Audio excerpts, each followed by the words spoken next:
we're on the way to the postal office and we are picking up flea and tick medication, dog food, cat food, and most important, a dog house for a puppy named Marquis that lives in a checkpoint of our little community.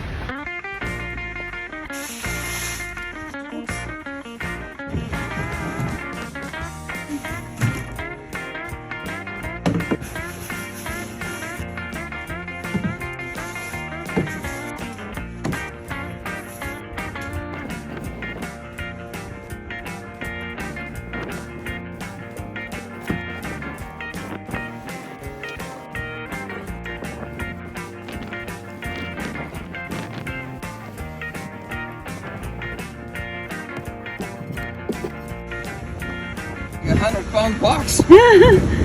Jesus Christ!